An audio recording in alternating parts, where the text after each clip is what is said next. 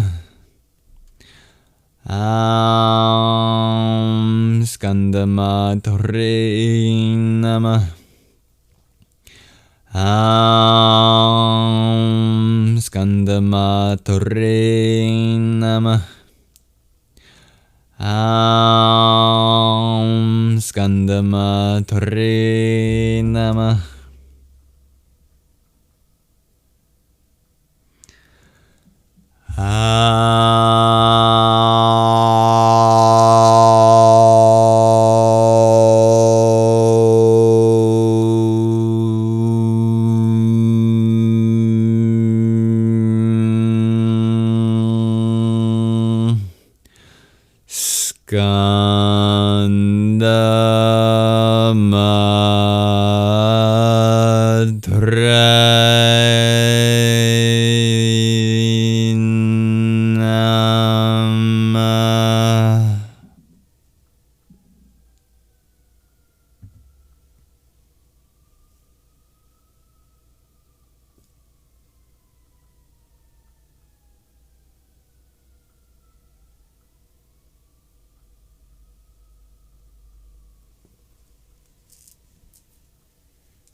Let's take a few moments and meditate on the Divine Feminine as a Mother Goddess, because all goddesses are mothers, and all mothers are goddesses.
Thank you for meditating with us, and happy Navaratri.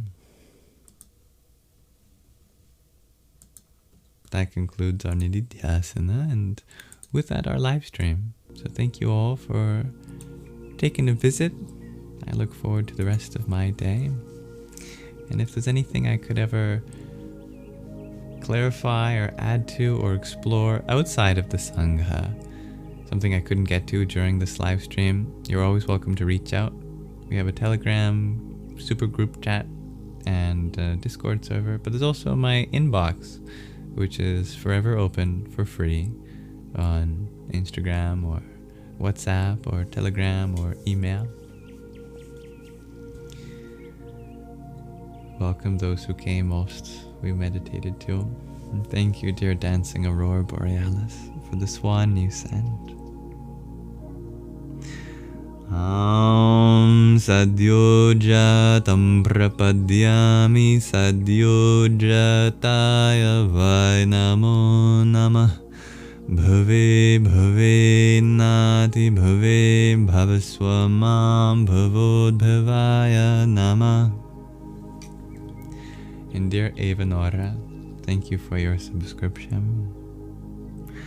Om Vamadevaya Namo Jishtaya Namo Shreshtaya Namo Rudraya Namah Kalaya Namah Kalavikarnaya Namo Balaya Namo Balavikarnaya Namo Balapramathanaya Namah Sarva Bhuta Damanaya Namo Manon Manaya Namah.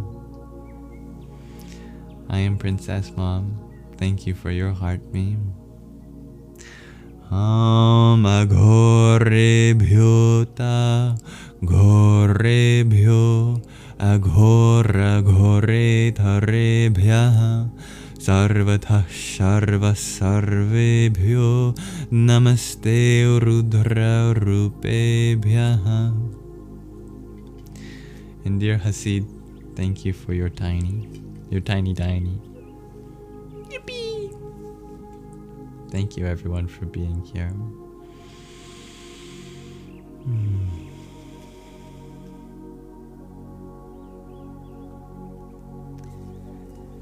If there's any way in which I can make this space more inclusive to you next time, or anyone, please let me know. I hope to be a more humble host. Hold me accountable to that. I'm glad you liked the shadow cameo, or the cameo, dear Don. Yes, he was meowing while we were meditating too, I heard. I'll go give him some love from all of you. Thank you. Thank you to my lovely moderators who help keep the peace. And to everyone, may this live stream be an offering to the divinity within you. Asato ma sadgamaya Tamasoma jyotirgamaya mrityormamritangamaya. Om Shanti Shanti Shanti. Hari Om Tat Sat. Lead us from the unreal to the real, from darkness to the light, from death to deathlessness. May there be peace in us, may there be peace in our environment, and may there be peace in the forces that act on us.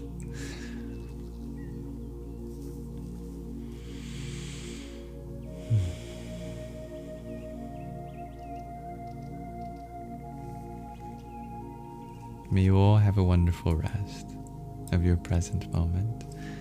Namaste.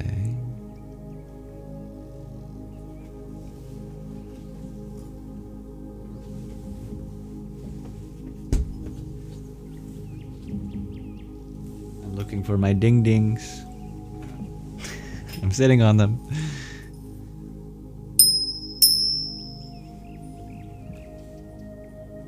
Namaste, namaskara, namo namaha.